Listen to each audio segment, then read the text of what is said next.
Од пред околу 1 месец официјално започна со работа спортската академија со паралелки во фудбал, кошарка, ракомет и тенис. Членуваат 111 деца, а токму меѓу нив ќе се бара новиот Кирил Лазаров, Горан Пандев, Дарко Панчев, Врбица Стефанов, Пепи Манасков, Владо Илиевски, односно новата македонска спортска звезда. Уште од минатата година врз основа на иницијативата на владата на Република Македонија и законските можности дадени во Законот за средно образование, Министерството за образование и наука, Бирото за развој на образованието и Агенцијата за млади и спорт подготвија проект за воведување на нови паралелки во Државното средно училиште Методија Митевски Брицо, во кој што ќе се образуваат и тренираат млади фудбалери, ракометари, кошаркари и тенисери. Целта на проектот е да се изберат најталентираните ученици за да се образуваат и оспособат да постигнуваат врвни спортски резултати, да се подготвуваат од рана возраст со знаење и квалитет да бидат членови на националните спортски селекции за фудбал, ракомет, кошарка и тенис. Поедноставно речено, Македонија во овие деца ќе ги бара новите Кирил Лазаров, Пепи Манасков, Индира Кастратовиќ, Горан Пандев, Дарко Панчев, Владо Илиевски, Врбица Стефанов, односно новите спортски звезди.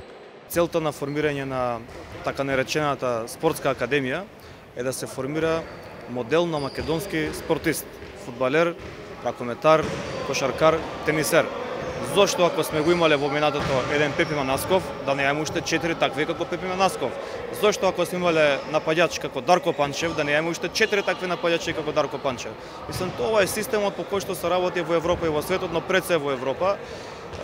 Големите клубови како Барселона, да речеме, имаат академии за фудбал, за кошарка и така натаму.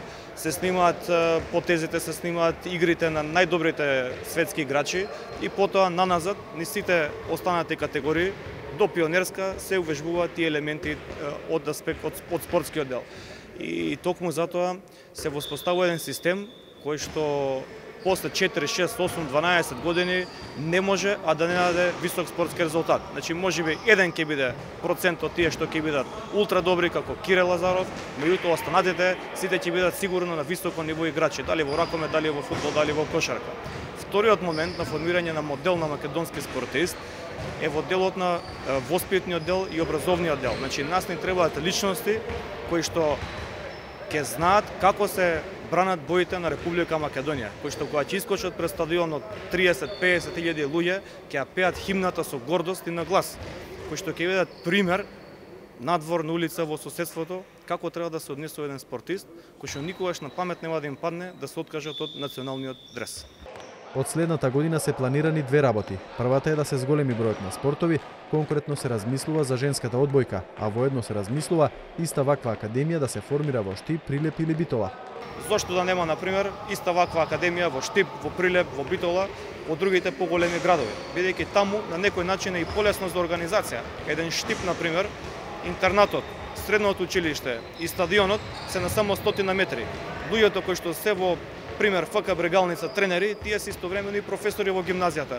Значи, тој логистички дел е многу поедноставен за разлика од Скопје, каде што навистина сега на едно место е училиште, на друго место се салите за тренирање и така натаму. Не е проблем се организира, но во помалите места, значи во помалите градови на Република е многу полесно. А да не забораваме дека најголемиот број од таленти најчесто доаѓаат од помалите средини. Ако ги земеме составите на националните репрезентации, ќе видиме дека повеќето фудбалери, кошаркари, ракометари доаѓаат надвор од Скопје. Освен постојаните тренери, односно професори, се планира на тренинзите да присуствуваат и македонските спортски великани. Ние имавме можност да бидеме на тренинг во ракомет, каде присуствуваше поранешната ракометна звезда Пепи Манасков. Па сигурно еден голем предизвик овој за оние млади ракометари кои ќе имаат овој шанса да се развиваат.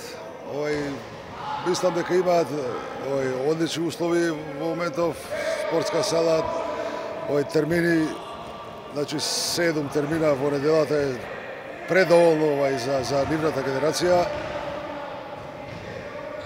Академијата сама по себе, значи, е нешто ново за прв пат во Македонија и добро е што државата прави напори за овие млади спортисти и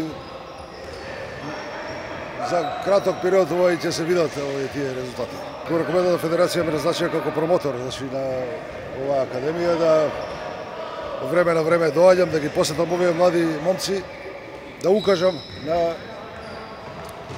на дел од тренажниот процес, значи на оние елементи од ракометната игра. Младите во Македонија конечно имаат солидни услови за спорт. Се изградија спортски сали, фудбалски и тениски игралишта, а сега е формирана и академија преку која ќе се создаваат и спортски таленти и великани. Тоа е сосема доволно за неколку години да очекуваме поголеми успеси на меѓународната спортска сцена.